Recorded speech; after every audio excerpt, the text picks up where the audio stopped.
know that it affects how I feel about my job, but it is kind of disrespectful in some ways. A temporary solution may have found a permanent home in San Diego schools. The challenges in replacing portable classrooms. And before you take a deep breath, the report card that shows the state of air in San Diego and the rest of the nation. One of the biggest data needs that's happening right now is how can we better manage our waters. One of the coolest spots for a college class may be on this boat. The researchers and students who are mapping the ocean floor through sound. This is Evening Edition on KPBS.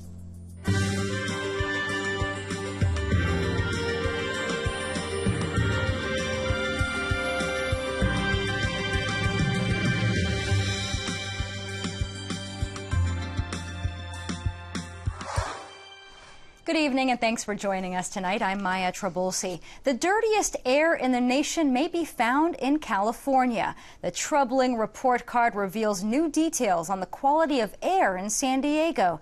Data from the American Lung Association shows San Diego has the 13th worst ozone pollution in the nation. Los Angeles tops the list with the worst ozone pollution. The data was taken between 2012 and 2014. The report shows more than 80% of Californians face health risks caused by poor air quality. And these little tiny droplets, they can be so tiny you can't even see them. And they actually, you breathe them in and they can actually flow through your lungs and not only create problems in your lungs, but also flow into the bloodstream and affect the heart and other organs. Experts say agriculture and transportation are largely responsible for the polluted air. Despite making poor air quality lists, researchers also claim the state has experienced a significant drop in overall pollution levels since 2000.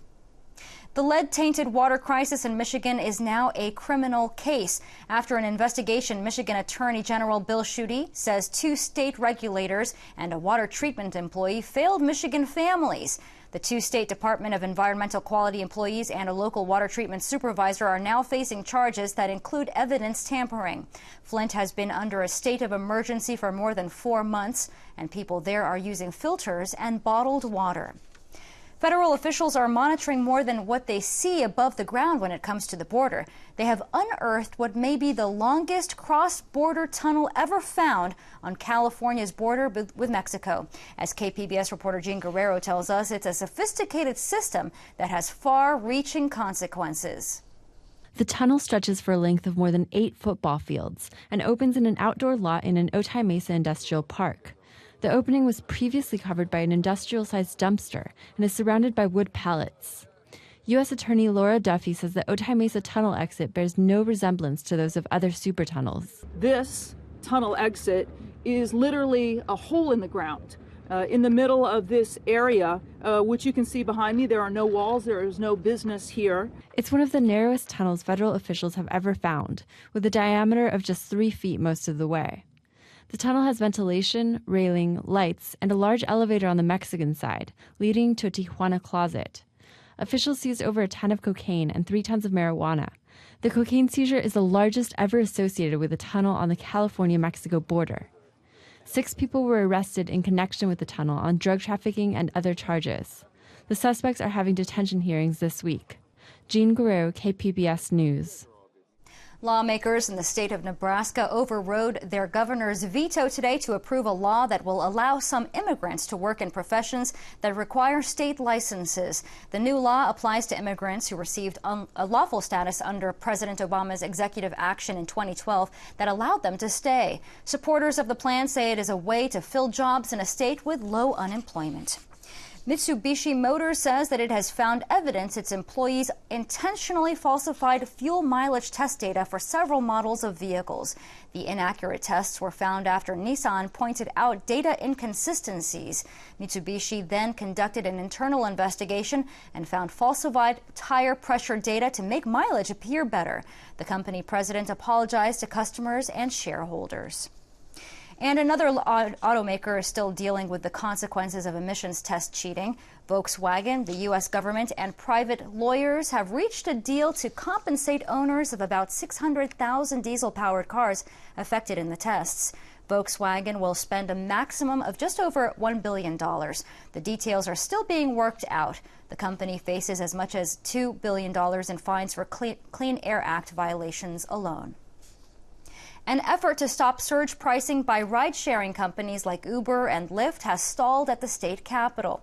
The measure by San Diego State Senator Ben Hueso fell one vote short in committee yesterday. It would have allowed the California Public Utilities Commission to regulate ride-sharing fares and operations, a shot at the company's model of raising prices when demand is high. Technology leaders say the bill would have dismantled the ride-sharing industry. A measure that would end the practice of suspending driver's licenses for failure to pay traffic fines or appear in court is advancing in the California legislature. It's the latest piece of an effort across all three branches of state government to reduce court-ordered debts and penalties that disproportionately affect low-income Californians. The bill now moves to another Senate committee. North County, San Diego could see a disruption in bus service because of a labor dispute between drivers and their employer. Negotiations are underway between drivers and First Transit, but a strike could happen at any time. NCTD officials say a disruption would affect the Breeze bus, as well as the Lyft paratransit service and Flex on-demand program. You've probably seen portable classrooms on school campuses throughout San Diego County, often intended as temporary tools to meet enrollment needs. iNewsSource reporter Leo Castañeda shows us how they've become a permanent and aging fixture in schools. Scripps Ranch High School looks a lot like most high schools in San Diego County. The classrooms, a dull tan, surround a grassy courtyard, and in the parking lot behind the school sit rows of portable classrooms. Oh, I've been working in a parking lot for 20 years. Julia Knopf teaches history at the school. I don't know that it affects how I feel about my job, but it is kind of disrespectful in some ways. You know, it's a temporary, permanent building that's been there since the school opened, and you know, I've never had the affordability. I've never been afforded the courtesy of teaching actually on the campus. I've always been out in the back. 1 out of every 3 classrooms at Scripps Ranch High School are portable. At San Diego Unified District overall, 1 out of every 5 classrooms is a portable. But they're not unique to that district. Some school districts throughout San Diego County have a much higher share of these classrooms. Countywide, 1 out of every 5 classrooms is a portable. Even districts with low overall numbers can struggle with aging portables. Solana Beach School District has fewer than average portables, but at one school, Solana Vista Elementary, 2 out of 3 classrooms are portable. Some of those are more than 30 years old. Lee Dolgorov is the chief of facilities at San Diego Unified. He said that over the years, the district has gone through population booms and busts. If that campus and that area, that particular area, the boundary that it served, saw a great growth in student population and it peaked during a specific period of time, then the school district was compelled to bring on more portables to accommodate the student population that was required at the time. Portables can be useful for districts because they can be cheaper and quicker to build than permanent classrooms.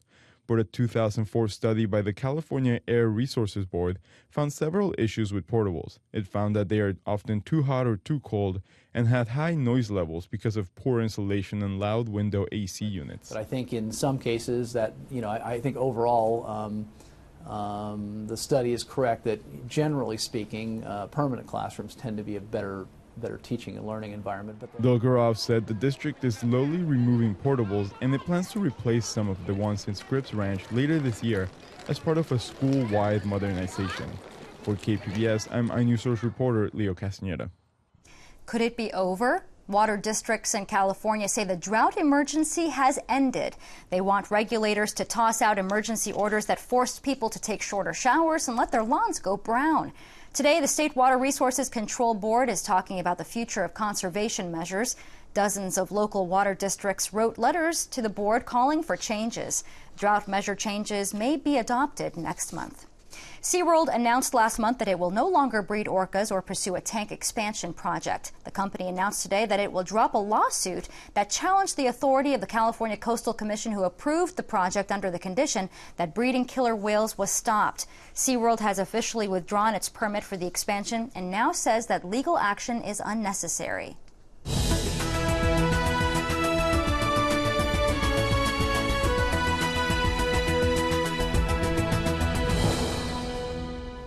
They're back on top for now. Front-runners Hillary Clinton and Donald Trump have their eyes on a November showdown after scoring big wins in the Empire State.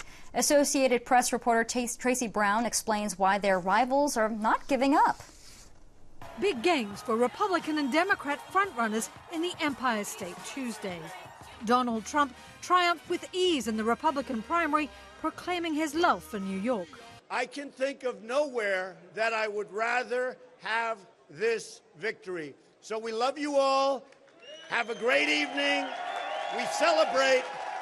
And tomorrow morning we go back to work. Trump declaring that it's now impossible for his rivals to catch him. We don't have much of a race anymore. Senator Cruz is just about mathematically eliminated.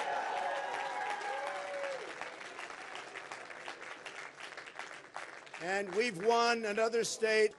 We're really rocking. Trump hopes that this big win will solidify his chances of securing the GOP nomination before the party's July convention. Trump's closest rival, Texas Senator Ted Cruz, already looking beyond Tuesday's bruising loss. I'm so excited to share with you what America has learned over the past few months. And it has nothing to do with a politician winning his home state tonight. The only other Republican left in the race, Ohio Governor John Kasich, is still pushing to be a long-shot spoiler at the convention. With this win in her adopted home state, Hillary Clinton tightened her grip on the Democratic nomination. Today, you proved once again there's no place like home. Clinton's triumph padded her delegate lead over rival Bernie Sanders, depriving him of a crucial opportunity to narrow the margin. Under the bright lights of New York, we have seen that it's not enough to diagnose problems. You have to explain how you'd actually solve the problems. Sanders campaigned aggressively in New York, playing up his own local roots in Brooklyn, but he headed to Pennsylvania before voting wrapped up. Despite his loss, Sanders striking a confident tone before thousands of supporters at Penn State. Now, I don't want you to tell anybody this. So keep it. But Secretary Clinton is getting a little bit nervous. The next electoral sprint is just a week away. 5 East Coast states, with Pennsylvania as the biggest prize. Tracy Brown, Associated Press. Vermont Senator Bernie Sanders becomes the first Democratic presidential candidate to stake out territory in California. Sanders opens his first office in Los Angeles today. If he wants to stay in the race until then, he'll need to win big in California, which holds about a third of those remaining delegates. And a clarification on the Volkswagen story we told you about. The company actually faces $20 billion in fines for violations of the Clean Air Act violations. And it felt like another summer day in the spring today in San Diego. Stephanie Olmo says there's a cooling trend on the way, and she has that in tonight's KPBS weather report. Well, it's been pretty dry and warm today all across the Golden State. As we check out satellite and radar for this evening, notice not a whole lot going on. Relatively clear skies in Fresno down to Los Angeles and even further south in San Diego and much of the surrounding areas. Up toward the north, notice a little green here, some spotty showers, and that's all thanks to an upper level feature that's causing some wet weather there. But once again, I do emphasize spotty in nature. Further south, a little closer to home here, San Diego, clear skies, Alpine as well. Mount Laguna, temperatures will be tumbling down into the 30s, so a little bit chillier here. Clear to partly cloudy skies. Also very similar weather conditions in Ramona, Borrego Springs down to San Diego. For tonight, we can expect lows to dive down into the lower 60s. As we take into the day tomorrow, well, do anticipate another warm one, a surge of warm air pressing its way up toward our north. Notice here around Northern California, we're getting the chance for some spotty showers during the afternoon hours, but further to our south, Los Angeles and San Diego, we will keep things once again pretty dry and warm under mainly clear skies, but widespread cooling, especially along the immediate coast here. of California. As we check out your extended outlook here along the coast, on Friday we'll see more in the way of cloud cover, especially for Friday night. We're looking at a slight chance of maybe some showers to develop Friday night into the overnight hours on Saturday. Temperatures will start to take a tumble. We go from the 70s on Thursday back down into the upper 60s Friday as we close out the work week, and then Saturday we can anticipate partly sunny skies, a little warm up as well, as temperatures will once again start to climb into the lower 70s, and that sunshine sticking around Sunday and into Monday. Your extended outlook here further inland, mainly sunny skies on Thursday. On Friday, once again, do anticipate more in the way of a cloud cover, especially as we head toward your Friday night as we close out the work week. We do have that slight chance for a couple of showers to develop, but then things start to clear out as we head into the weekend. Saturday and Sunday, we can expect partly sunny skies, and temperatures will start to increase here. Especially on Sunday, will be increasing to 73 degrees. Your 5-day outlook for the mountains on Friday, a bit cooler as temperatures will take a dive into the lower 60s. So we go from 71 to 61 as an afternoon high on Friday. Partial sunshine and that cool weather sticking around here on Saturday, and then starts to climb a bit here, 65 degrees on Sunday under mainly sunny skies. So area of high pressure builds right back up. And then last but not least, your extended outlook here for the deserts. That dry weather pattern will continue Friday and into the weekend. Temperatures will be in the 80s as we head into the weekend, both days, Saturday and Sunday, even as we take you into the day on Monday. I'm Stephanie Yomo, KPBS News. U.S. currency is getting a historical makeover. Treasury Secretary Jacob J. Lew announced today 19th century President Andrew Jackson will be booted off the $20 bill to be replaced by abolitionist Harriet Tubman. Tubman famously used the Underground Railroad to lead runaway slaves to freedom. Tubman would be the first woman on paper currency since Martha Washington in the late 19th century. Now, images of women will also be added to the back of the $10 and $5 bills, but Hamilton and Lincoln will remain on the front. At exactly 4:20 p.m., thousands of people lighted up at San Francisco's Golden Gate Park. Marijuana smokers celebrate 420 today. It is the annual yet unofficial pot holiday. Medical marijuana was approved by California voters in 1996, and a pot legalization initiative is likely to be on the state's November ballot. Recreational use is legal in Colorado, Washington, Oregon, and Alaska. Marijuana requires a lot of electricity to grow. To avoid high electricity bills, pot growers are turning to the sun. Inside Energy's Dan Boyce shows us how marijuana growers in Colorado are trying to keep their industry more green. In the rural areas of Pueblo County, Colorado, there's a new cash crop. This is a 91,000 square foot greenhouse. It is the most energy efficient cannabis production facility in the state of Colorado. Bigger than a football field. It's the first of 4 greenhouses that could be built on this land, and soon it will be loaded with marijuana. There are roughly 3,100 little baby plants that are being rooted in. These pots and what is being rooted in the back will fill this entire greenhouse in about 45 to 50 days. Since sunlight's free, marijuana growers are increasingly turning to greenhouses to keep power costs down. Overall, we're probably going to have about 75% lower cost of production in a greenhouse than you will in an indoor growing facility. Efficiencies are built in. There are blackout curtains so light can be applied selectively, and a roof opens to let heat and humidity out. Swamp coolers help too.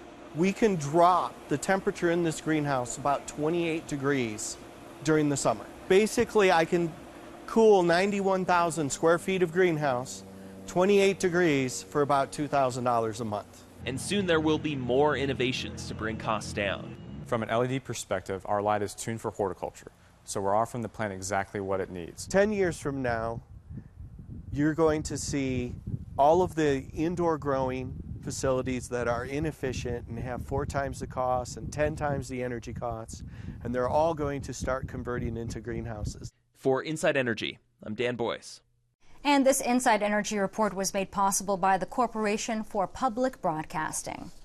Scientists say we know more about the topography of Mars, Venus, and the Moon than we do about our own ocean floor. The University of Washington is embarking on a new high-tech way to solve this problem. In tonight's SciTech report, producer Stacy Jenkins shows us how they're doing it.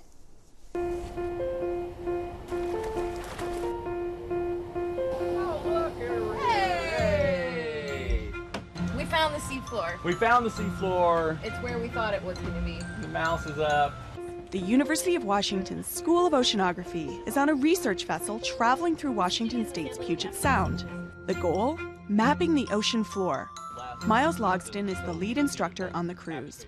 So Puget Sound is, it's one of the most interesting, come on, I'll just be on it. It is the most interesting place to do coastal oceanography.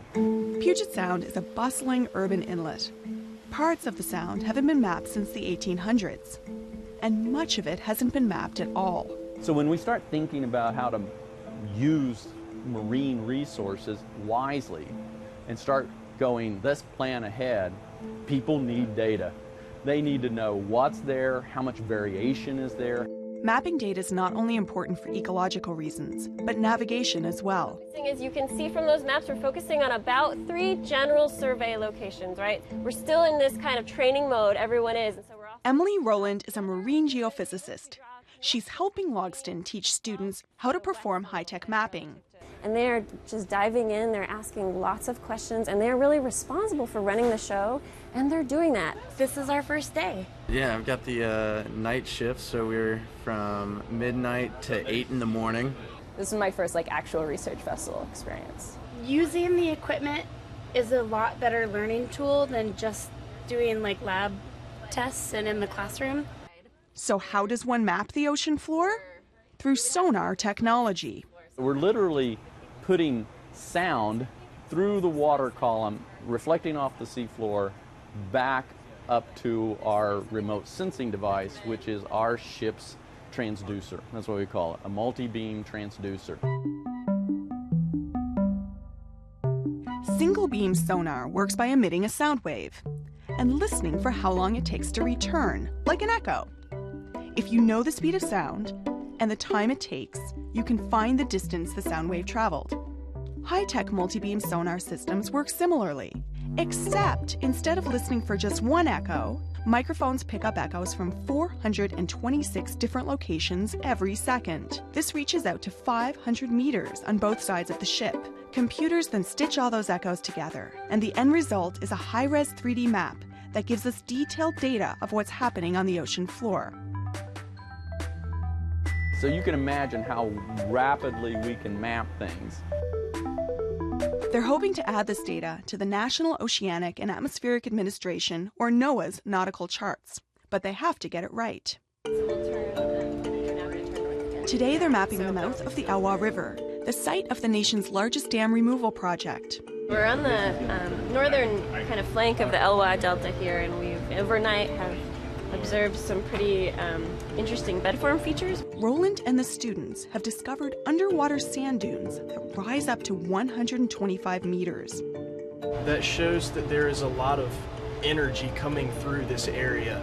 Something is carving away or removing the sediment that's being deposited, and we think we have exposed bedforms along here, exposed rock. The data could be used to study the changing geology of the area. But does it pass NOAA's strict standards? Scientist Toshi Wazumi is on board, assessing the data. The data that's coming in is looking good. We have full bottom coverage with very good overlap and very good sounding density. We'll be able to use this data to update our chart.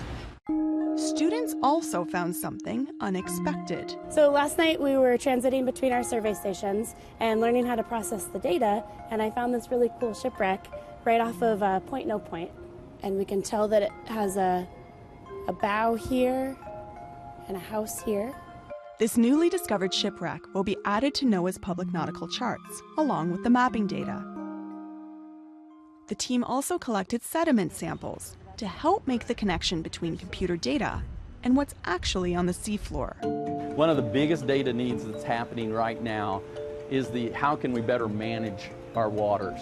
And by manage it, it means from recreational use, fisheries use, marine transportation use, cargo vessels. And so when we can help decision makers see critical areas, it makes me feel pretty good about what we're doing, right? And you can see more tech stories like this on SciTech Now this Sunday at 5:30 on KPBS television. Border officials seized a furry cargo hidden inside an SUV that was crossing the San Ysidro border. 23 dogs, including 20 puppies, packed in a nearly airless crate, were being smuggled to Los Angeles from Tijuana last Saturday. The dogs will be offered for adoption. The suspect was arrested and could face multiple counts of animal cruelty. I'm Judy Woodruff on the next News Hour. A Supreme Court case. Can blood or breath tests for suspected drunk drivers be done without a search warrant? That's Wednesday on the PBS News Hour. And we'll end our evening tonight with an awe moment as we witness the birth of a brand new dolphin, a Pacific white-sided dolphin to be exact, and this happened last night at the Shed Aquarium in Chicago. The actual birth took a total of 3 hours. The baby clocks in at 25 pounds and measures 3 feet long. There are 16 Pacific white-sided dolphins in North American facilities, which makes the birth even more special. And here's a look at what we're working on for tomorrow in the KPBS newsroom. On Morning Edition, signs that more Californians are concerned about school funding, how that may influence their votes in November. That's tomorrow on KPBS Radio. And you can find tonight's stories on our website, kpbs.org/evening edition. Thanks for joining us. Have a great evening.